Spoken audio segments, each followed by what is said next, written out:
Number 1, जो हो चुका उसकी परवाह करना बंद करो। कुछ नया सोचो, नया करो और आगे बढ़ो। जो हो चुका अगर उसी में उलझे रहोगे तो आपका आज खराब हो जाएगा। मेरी इस बात को आप हल्के में ना लें। आप इतने समझदार हैं कि आप मेरी इस बात को अच्छे से समझ सकते हैं। अगर आप वाकई पीछे घटने वाली घटनाओं को दिन रात अपने दिल और दिमाग में दोहराते रहेंगे तो आगे कुछ नया करने का निर्णय नहीं ले पाएंगे। जानते हैं ऐसा क्यों होता है?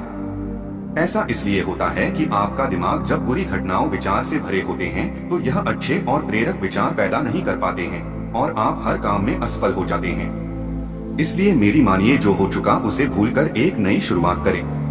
नंबर 2, हर सुबह मेडिटेशन करना शुरू करो। मान लीजिए एक कमरे में किताबों को एक विशाल ढेर लगा दिया जाए और आपको एक विशेष किताब का नाम बताया जाए और उस किताब को उस कमरे में लगे विशाल ढेर में से ढूंढ कर लाने को कहा जाए तो आपको कितना समय लगेगा? मुझे लगता है आपको बहुत समय लग जाएगा, है ना? लेकिन उन्हीं किताबों को करीने से बुक शेल्फ में रख दिया जाए तो आपको उस विशेष नाम वाली किताब को ढूंढने में बहुत ही कम समय लगेगा। मेरी इस बात से आप सहमत हैं कि नहीं? मुझे लगता है आप सहमत हैं। जिस तरह से किताबों की ढेर से कमरा भरा है, ठीक उसी तरह से हमारा दिमाग विचारों के ढेर से भरा हुआ है। जब हम निराश और दुखी होते हैं तो सही विचार और सही फैसले को सामने लाने में हमारा दिमाग असफल हो जाता है और हमें उस निराशा और दुख से बाहर आने में बहुत समय लग जाता है और इस तरह समय की बर्बादी से हम हमेशा पीछे ही रह जाते हैं। अगर आप अपने विचारों के ढेर को करीने से बुक शेल्फ की तरह दिमाग में रखें तो किसी भी परेशानी में हमारा दिमाग सही विचार और फैसले सही समय पर हमारे सामने लाकर रख देगा। ऐसा करने का सिर्फ एक तरीका है, बस आप हर सुबह मेडिटेशन करना शुरू करो, क्योंकि मेडिटेशन में वह पावर है जो आपको अंदर से कुछ कर गुजरने की ताकत देती है। आपके दिमाग में चलने वाले उथल पुथल को शांत करती है और सही रास्ता दिखाती है और सही निर्णय लेने की क्षमता पैदा करती है। आपको जागना होगा और इस भ्रम को मिटाना होगा कि तुम कमजोर हो, तुम कभी न मरने वाला आत्मा हो, तत्व तुम्हारा सेवक है, तुम तत्व के सेवक नहीं हो। यदि आपकी परिस्थितियों पर अच्छी पकड़ है तो जहर उगलने वाला भी आपका कुछ नहीं बिगाड़ सकता। शिक्षा क्या है? क्या यह किताबों से मिलने वाली विद्या है? नहीं। क्या यह नाना प्रकार का ज्ञान है? नहीं, यह भी नहीं। जिस संयम के द्वारा इच्छा शक्ति का प्रवाह और विकास वश में लाया जाता है और वह फलदायक होता है, वह शिक्षा कहलाती है। नंबर 3, किसी भी चीज से उम्मीद ज्यादा मत रखो। अगर आप अपने जीवन और सफलता की डोर किसी और की उम्मीद पर छोड़ दिए हैं तो यह जीवन की सबसे बड़ी भूल है।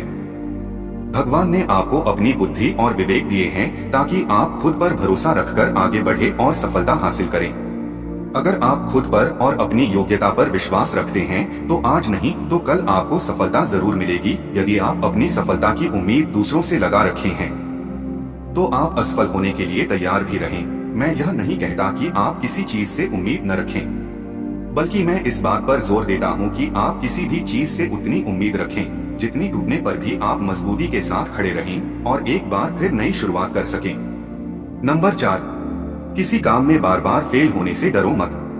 आप जिस भी काम में हाथ डालते हैं आप हर बार फेल हो जाते हैं और फेल होने के डर से आप एक नया शुरू करने से कतराते रहते हैं और आपका पूरा जीवन इस डर में ही निकल जाता है कि आपने अगर कोई नया काम शुरू किया तो वह भी फेल हो जाएगा। मैं आपको विश्वास दिलाना चाहूंगा कि आप हार मानने के बजाय हर काम को सही तरह से करने का निर्णय लें और तब तक करते रहें जब तक आपकी सांस चलती रहे। अगर आप इस तरह का निर्णय ले लेते हैं तो आप हारने के बाद भी एक विजेता कहलाते हैं। वह विजेता जो कभी हार नहीं माना, पूरा जीवन जीतने में लगा दिया। यदि आप हार के बाद इस डर से शुरुआत नहीं करते हैं कि आप एक बार फिर हार जाएंगे तो आप यह मान लीजिए कि आप जिंदा होते हुए भी एक मरे हुए आदमी के समान हैं, जिससे एक नई शुरुआत की उम्मीद नहीं की जा सकती। यदि आप मेरी बात से सहमत हैं तो आप किसी काम में बार बार फेल होने से डरे न, बल्कि हर बार उस काम को सही तरह से करने की योजना बनाएं। फिर देखिए आपको हर काम में सफलता मिलेगी।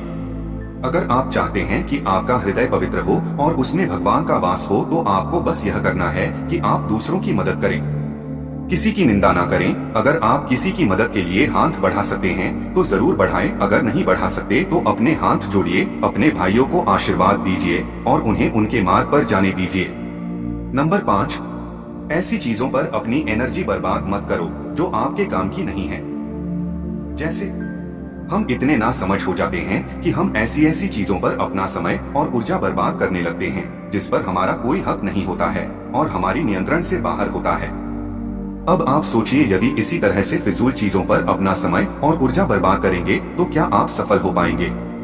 नहीं ना। इसलिए आज आप यह संकल्प लें कि आप उन चीजों पर अपना समय और ऊर्जा बर्बाद नहीं करेंगे जो आपके हक में ना हो और आपके नियंत्रण से बाहर हो। आप अपना समय और ऊर्जा उस चीज को करने में लगाएं जो आपको आपके लक्ष्य तक पहुंचने में मदद करे। इस तरह की और आने वाली नई नई मोटिवेशनल वीडियो और स्पीच सुनने के लिए चैनल को सब्सक्राइब कर लें। धन्यवाद।